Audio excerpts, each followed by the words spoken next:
In the near future, a satellite capsule known as Pilgrim is coming back from Mars with soil samples that will hopefully confirm the existence of alien life. Unfortunately, the Pilgrim gets damaged by asteroids and ends up veering off its course. Now the crew of the International Space Station must intercept the Pilgrim and retrieve the sample.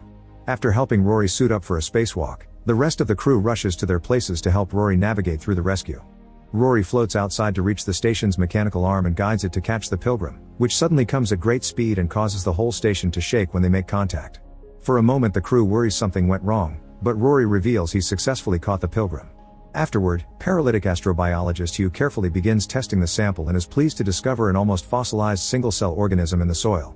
He tries to reanimate the organism, but there's no reaction, so he decides to mimic the atmosphere from Proterozoic Earth by adding a growth hormone. This time it does work and the organism starts moving, so the crew celebrates having found the first proof of life beyond Earth. Soon the news outlets on Earth are covering this amazing discovery, so the crew appears on TV to show their work in the station and how everything works for kids to learn, including explaining how astronauts go to the bathroom. A particular school has been given the honor to choose a name for the organism, and the kids decide to name it Calvin, which is celebrated by a huge crowd on the streets. Sometime later, Dr. Miranda checks on David's health as she expresses her concerns because David has been in the station for 473 days, which will soon become a new record. His atrophy has accelerated and he's close to his radiation limit, but David doesn't care.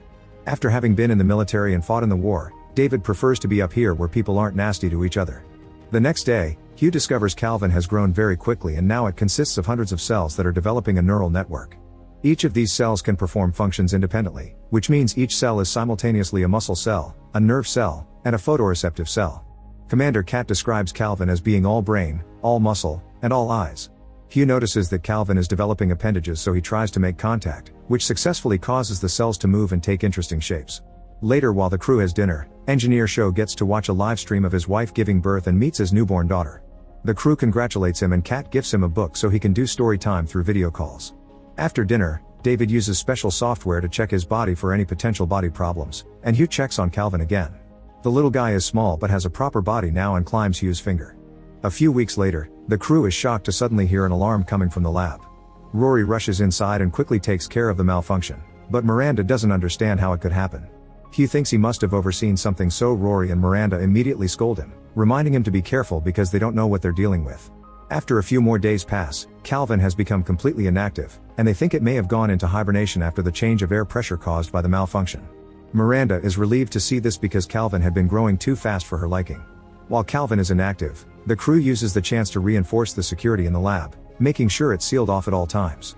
Later, while Miranda is checking on Hugh's legs, he confesses he feels guilty over his mistake, possibly having caused this on Calvin. After they discuss some options, Hugh decides to stimulate Calvin with a very low voltage of electricity to see if he'll wake up. The first few tries don't work, but suddenly Calvin jumps awake and clings to Hugh's hand as it breaks the electric wand. Hugh tries pulling his hand out of the box, but Calvin is incredibly strong for such a tiny thing and the lower half of its body is clinging to the box for extra leverage. Offering the wand again doesn't distract it either, and at that moment Calvin starts squeezing so hard that Hugh's hand breaks into disturbing shapes. The crew wants to enter the lab to help, but Miranda refuses because it would put them in danger too.